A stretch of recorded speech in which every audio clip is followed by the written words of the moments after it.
அழுவ ஆரம்பிச்சுட்டா. ஒரு 12 இருக்கும், வீருன்னு கத்த ஆரம்பிச்சுட்டா. என்னாச்சுன்னே தெரியல, ரொம்ப பயந்துட்டோம். நீ சொல்லுமா, என்னமாச்சு உனக்கு? சொல்லுடா குட்டி. சளி பாருங்க பிள்ளைக்கு. வேற எப்படி? இன்னைக்கு வந்து கொஞ்சம் அலைச்சல் நிறையா இருக்குங்க. நிறைய இடத்துக்கு போக வேண்டியது இருக்குது. சிவா ஸ்கூல் கிளம்பிட்டு இருக்கான். அவனை கொண்டு போய் விடணும். அவர் ஸ்நாக்ஸ் இல்லாமல் டெய்லி ஸ்கூலுக்கு போக மாட்டாரான். ஃபுல்லாக இப்போ தான் ஃபர்ஸ்ட் ஆகிட்டு பாப்பா தூங்க வச்சுருக்கோம். பாப்பாவுக்கு பார்த்தீங்கன்னா இந்த கண்ணுக்கு நேராக ஏதோ ஒரு பூச்சி மாதிரி இவன் சிவாவுக்கு வந்த மாதிரியே இதுக்கான பூச்சி கிடையாதுன்னு தெரியல. கையில ஒரு இடத்துல புண்ணு இருக்குது. இது பரவாது, கடிச்சாதான் வரும். இருந்தாலும் என்னன்னே தெரியலையா. உள்ளே வேற நைட்லேருந்து ரொம்ப பயந்துடும். எனக்குமே இந்த கண்ணுக்கிட்ட பார்த்தா கண்ணே அப்படி ஒரு மாதிரி சின்னதான மாதிரி ஆயிடுச்சு. அதான் சரி அப்படி நீங்கள் ஹாஸ்பிட்டல் எல்லாம் போயிட்டு வரலாம் அப்படின்னு சொல்லி கிளம்பிட்டு இருக்கோம். இந்த விளாக அதை பற்றி தான் ஃபுல்லாக நாங்கள் என்ன பண்ணுறோங்கிறது தான் இருக்கும். இது வாங்க இந்த விளாக் கண்டிப்பாக. என்ன பண்ணுறேன்? இங்கேயே ட்ரைனிங் எடுக்குது. தேங்க்யூ மிஸ், பாய் மிஸ் ட்ரைனிங் எடுத்துட்டு இருக்காரு தலைவர். சரிங்க சரிங்க. டீச்சர் மேலே ரொம்ப மரியாதை வச்சிருக்காங்க. அதனால எங்கள் டீச்சர் அதை பண்ண சொன்னாங்க, இதை பண்ண சொன்னாங்கன்னு ஏதாவது சொல்லிட்டே தான் இருப்பான். பரவாயில்ல, நல்ல பழக்கம் தான். அவ்வளோதாங்க, எல்லா வேலையும் முடிஞ்சிச்சுன்னு சொல்ல முடியாது. இன்னும் குழம்புலாம் வைக்கலங்க. ஹாஸ்பிட்டல்லாம் போயிட்டு வந்து பார்த்துக்கலாம் அப்படின்னு விட்டாச்சுங்க. இப்போதான் தூங்குறாளா? அப்படியே கொஞ்சமாக ஆயின்மெண்ட் மட்டும் வச்சிருக்கோம். எனக்கு என்னமோ சிவாவுக்கு வந்த மாதிரி அவளுக்கு வந்துருச்சோன்னு ஒரு பயங்க. கண்ணுலாம் பார்த்தீங்கன்னா குட்டியாக போயிடுச்சு. அதனாலேயே வேண்டிட்டு போய் ஹாஸ்பிட்டலில் பார்த்து மாற்றி மாற்றி எனக்குமே 2 நாளாக உடம்பு சரியில்லை. இப்போ எனக்கு ஓகேவாயிருச்சு. இப்போ அவளுக்கு நைட்லாம் மூச்சே விடல. ரொம்ப அழுவ ஆரம்பிச்சுட்டா. ஒரு 12 இருக்கும், வீருன்னு கத்த ஆரம்பிச்சுட்டா. என்னாச்சுன்னே தெரியல, ரொம்ப பயந்துட்டோம். அப்புறமே வயிறு வலி மருந்து போட்டோம், தூங்கினான். திரும்ப கொஞ்ச நேரம் ஆனவுடனே அழுதுகிட்டே இருந்தா. அவள் மூக்கு 2ம் அடிச்சுக்கிச்சாட்டுக்கு. பாலும் குடிக்க முடியல. அதனால அழுவணும். அப்புறம் திரும்ப மருந்தெல்லாம் போட்டு படுக்க வச்சுருக்கோம். சளி தாங்க ஓவரா ஊற்றுது. அவளுக்கு கை குழந்தையா இருக்கும்போது 3 மாசத்துல பனி நாள், மழை நாளில் தானே பிறந்தா. அந்த மழை நாள் பனி நாளில் அவள் கொஞ்சம் கூட ரிலீஃபாக தூங்கினதே கிடையாது. மூக்காட தான் தூங்கினா. நாங்களும் ஒரு 2-3 டைம் போய் ஹாஸ்பிட்டல் வந்து புகைலாம் வச்சுட்டு வந்தோம். அப்போவுமே சரி வரல. அதுக்காகவே நான் எப்படா வெய்ய நாள் வரும்னு வேண்டிக்கிட்டே இருந்தேன். இப்போ திரும்ப மழை நாளே நம்ம சீட்டு வீடு இல்லைங்க. சீட்டு வீடு இன்னும் சொல்லவே தெரியல, ரொம்ப மோசமாக இருக்கும். அப்படியே மொத்தமாக ஹீட்டுனா ஹீட்டாக இருக்கும், கூலிங்னா கூலிங் ஃபுல்லாக இருக்கும். குழந்தைங்களுக்கு தாங்காது. ஏதாவது எப்படி சமாளிக்க போறாங்க. அவளுக்கு சரியா ஆகாதுங்க அவ்வளோ சீக்கிரம். அந்த 3 மாசமும் நான் ரொம்ப அவஸ்தப்பட்டேன். எப்போ வெய்ய நாள் வருமோ அப்படின்னு இருந்துச்சு. ரொம்ப கஷ்டப்படுறாங்க மூச்சு. அப்போ நீங்க ஹாஸ்பிட்டல்லாம் போயிட்டு வந்துட்டு நல்லா இவங்க 2 பேரும் நல்லா இருந்தாலும் 3 பேரும் உடம்பு சரி. அவளுக்குமே அது வரது இயல்பு தானே. இருந்தாலும் குழந்தைங்களுக்கும் போது கொஞ்சம் கஷ்டமா இருக்கு. குழந்தைங்களுக்கு சொல்ல தெரியாது. வீருன்னு அழுவும் போது நமக்கு ரொம்ப பயமா இருக்கும். பழைய மருந்து இருந்தது, அதை போட்டு விட்டாங்க. இப்போ போய் எல்லா மருந்துமே புதுசாக வாங்கிட்டு வரணும். போயிட்டு அப்படியே நான் டோக்கன் போட்டு ஸ்கூலில் கொண்டு விட்டு வரணுங்க. போய் டோக்கனே போட்டு வந்துட்டேன். சேவட்டு குட்டி குட்டி பாருங்க, அந்த கண்ணில் தெரியுதா உங்களுக்கு லைட்டாக? அது ஒன்று கையில் ஒன்று இருக்குங்க. ஹாஸ்பிட்டல் போயிட்டு வந்துட்டேங்க. போயிட்டு வந்து அட்டையெல்லாம் எடுத்து மேடம் வாயில் போட்டு கடிச்சிட்டு உட்காந்துங்க. அவங்க அங்கே போனால் டாக்டரை பார்த்து அழுவ ஆரம்பிக்கிறா. முன்னே ஓரளவுக்கு விளையாடுவா. இப்போலாம் புதுசாக கொஞ்சம் நல்லா விவரம் தெரியாது. புதுசாக யாரை பார்த்தா கத்த ஆரம்பிக்கிறா. டாக்டர் என்ன சொன்னார்னா, ஏதாவது இந்த சளியால் கூட இன்ஃபெக்ட் ஆகிருக்கலாம் அப்படின்னு சொல்லிட்டு ஆயின்மெண்ட்லாம் கொடுத்துருக்காரு, போட சொல்லியிருக்காரு. அப்புறம் 3 மருந்து கொடுத்தாரு. எல்லாம் சொன்னோம். இல்லை தரல. அது இது கோயில் மிக்சடாக கொடுத்துருப்பாரு. ஜுரத்தெல்லாம் சேர்த்து கொடுத்துருவாரு. அது தெரியாத நீங்கள் தனியாக கேட்குறீங்களா?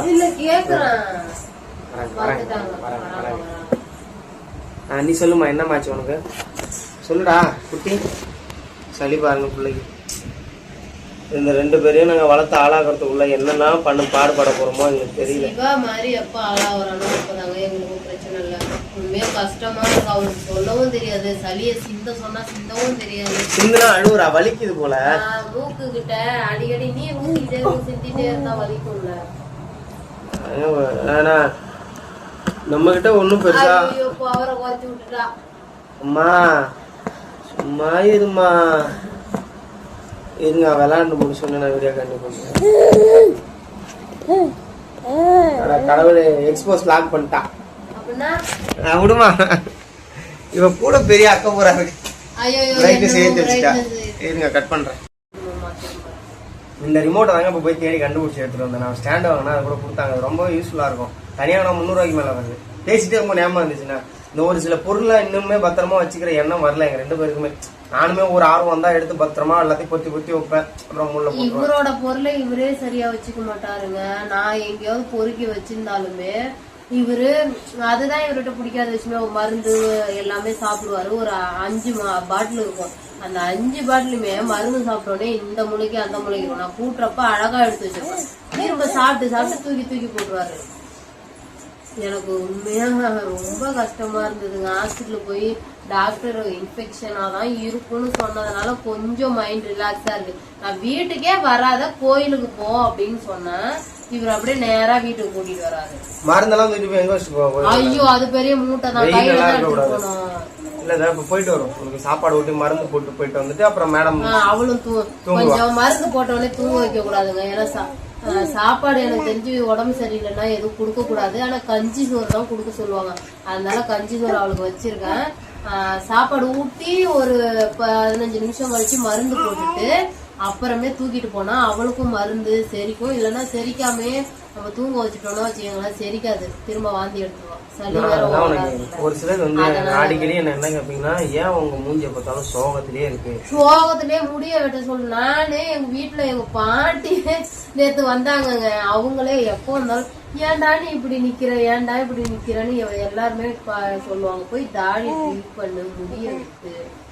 ஆனா உண்மையாலுமே என்ன தெரியுமாங்க, எங்க ஊர்ல முடி நல்லா வெட்டுறவங்க யாருமே கிடையாது. ஆமா, எங்க போனா மண்டே கரண்டி விட்டுறாங்க. இந்த வீடியோ நான் எடுத்து முடியறதுக்குள்ள எத்தனை வாட்டி இந்த வீடியோ கட் பண்ணி எடுக்க வைக்கல பாத்தீங்களா? நீங்க வீடியோ கட் பண்ணாம ஒரே டெக்ல எடுத்து போடுன்னு நீங்க. இப்ப அடுத்து இது வேணுமா, இதை பிடிச்சி என்ன பண்ணா போட்டேன். அவன் அழுவ கூடாதுன்னு எதையாவது கொடுத்துதான் ஆகணும் அவன் கையில. அவங்களுக்கு ஒரு 4-5 வயசு ஆனா கொஞ்சம் நாங்க ஃப்ரீயா இருக்கலாம்னு நினைக்கிறேங்க. அது எதுவும் விட மாட்டான் தேய்க்காதமா. ஆமாங்க, அவன் எழுந்திரிச்சு அவனும் வேற வழியே கிடையாது. ஆஃப் பண்ணி கொடுங்கம்மா.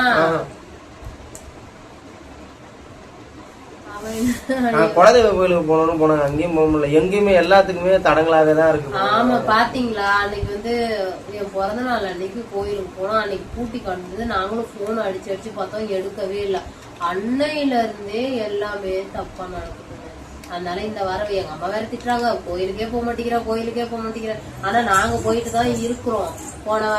போன வாரம் வெள்ளிக்கிழமை மட்டும்தான் எங்களால போக முடியல. அதுக்கு முந்தின வாரம் எல்லாத்துக்குமே அந்த எங்க ஊர்லயே விநாயகர் கோயிலுக்கு போனோம். இருந்தாலும் குலதெய்வத்துக்கு போற மாதிரி வராதுன்னாங்களா. இந்த வாரம் வெள்ளிக்கிழமை சிவாவுக்கு ஸ்கூல்லே போனாலும் பரவாயில்ல, நம்ம கூட்டிட்டு போயிட்டு வந்துருவோம். அவனை வேற டீச்சர் சாப்பாடு இங்க சாப்பிடுங்க நல்லா போடுறாங்க, சொல்லி கொடுங்க, நிறைய கத்து பண்றாங்க. இவன் சொன்னா கேட்க மாட்டாங்க. போய் என்ன சொல்லிக்கலாம், எங்க அம்மா சாப்பிடக்கூடாதுன்னு சொல்றாங்கன்னு போய் சொல்லி வச்சுக்கலாம் டீச்சர்கிட்ட. நான் இந்த வீடியோ இதோட 6வது வாட்டி 7வது வாட்டியா கட் பண்ணி எடுக்கிறேங்க. சிவா டீச்சர் காலில் என்ன கேட்டாங்க, ஏன் உங்க பையனை ஸ்கூல்ல சாப்பிடக்கூடாது? இல்ல மேடம் நாங்களாம் சொல்லி அப்படின்னா எங்க டீச்சர் வந்து அது என்னதுங்க இந்த கூட லஞ்சு கூட எடுத்துட சொன்னாங்கன்னு சொல்லி அதை வாங்கிட்டு போனான். தட்டு வந்து இங்க சாப்பிடறான்னு சொல்லியிருக்காங்க, அவன் சாப்பிடல, எங்க அம்மா சாப்பிடக்கூடாதுன்னு சொல்லியிருக்கான்னு சொல்லிருக்கான். நாங்க ராயல் ஃபேமிலியா, இங்க வீட்டுல போறதை விட அங்கதாங்க வெரைட்டியா நல்லா போறாங்க சொல்றாங்க. இவருதான் ஏதோ பாத்துக்கணும். எத்தனை மணிக்கு சோறு போடுறாங்கன்னு கேட்டேன். 9:10 பிரேயருக்கு கொண்டு வந்து விடுங்க, அப்பதான் நிறைய தெரிஞ்சுப்பான்னு சொல்றாங்க. கரெக்ட் தான். இதுக்கு மேல அவனை தட்டை கொண்டு விட்டு சாப்பாடு ஆகுற வேலை உனக்கு மிச்சம். சாப்பிட்டு அவன் தட்டு கழுவு எல்லாத்தையும் கத்துப்பான். 2வது மதிய சாப்பாடு அங்கேயே போட்டுறாங்க, உனக்கு வேலையே இல்ல. காலைல அவன் சட்டையை மாத்தி குடிச்சு கிளம்புனா போதும். அந்த பழக்கத்துக்கு வந்தானா நம்ம காலையில அவன் இருந்து ஒரு 2 நாள் வரைக்கும் அவன் சாப்பிடுறது நல்லா இருக்கும். இங்கேதான் கதை காலங்காத்தால அப்புறம் சோறு எல்லாத்தையும் சர்வ் பண்ண கத்துக்கணுங்க. மண்ணு முட்டி மாதிரி நான் ஒரு நாள் அவன் கூட இருந்து பழகி விடு. வாங்கி கொடுத்து அவன் சாப்பிடறானா, கைய ஒழுங்கா கழுவுறானா, எல்லாத்தையும் நோட் பண்ணிப்பா. இப்ப பண்ற வேலை தாங்க அவன் மங்குனியா வளர போறான். இப்ப இந்த கிளைமேட்டுக்கு எல்லாரும் உடம்பு சரியில்லாம தான் போகும். ஏன்னா இந்த மழை வந்து ஸ்டார்ட் ஆகுது இல்ல, அப்படியே ஹீட்ல இருந்து கூலிங்க்கு சடனா மாறும்போது உடம்பு சரியில்லாம போகுங்க. அதான் ஒரு பிரச்சனை. என் பொண்ணுக்கு பையனுக்கு நல்லா இருந்தா போதும், இவ்வளவு கொஞ்சம் நார்மல் ஆயிட்டானுங்க பெரியவங்க, நம்மளுக்கு தெரியும். அதான் போயிட்டு வந்து உட்காந்துருக்கோம். இவங்க ஹாஸ்பிட்டல் போனா நான் பேராசிட்டமால் மாத்திரை பழச கிடக்க போட்டுக்கிறேங்கிறான். என்னத்த சொல்றதுக்கு மேல மாத்திரை மருந்துலாம் போட்டுட்டு கோயிலுக்கு போயிட்டு வந்தாங்க. வந்து அப்படியே கோயிலுக்கு போனோம்னா அப்படியே ஆக்கிட்டு இருக்கேன். இன்னும் அரைச்சதாங்க ஓடிட்டு இருக்கா பாப்பாவுக்கு. ஆமாங்க, அதுவும் இப்போ உடம்பு வேற சரியில்லை, சுத்தமா ஊட்ட முடியாது. அதனால அரைச்சி கொஞ்சமாவே ஊட்டுங்க. எப்பவுமே ஊட்டினா என்ன பண்றது, இன்னைக்கே ஊட்டி குழந்தை பெருசாகணுங்கிற பேர்ல என்ன வச்சு திணிக்கிறது. திணிக்கவே மாட்டான். எப்பவுமே ஒரு 4-5 வாய் வாங்கினா அப்படியே ஒரு மாதிரி ஒம்பட்ட ஆரம்பிச்சிருவான். அதிகமாலாம் ஊட்டவே மாட்டான். ஊட்ட மாட்டான். என்னம்மா சாப்பாடு தான் ஊட்டுறியா? அவங்க காரு ஓட்டுறாங்க, துப்புறாங்க, சாப்பிட்ற மாதிரி ஒன்றும் தெரியலையே.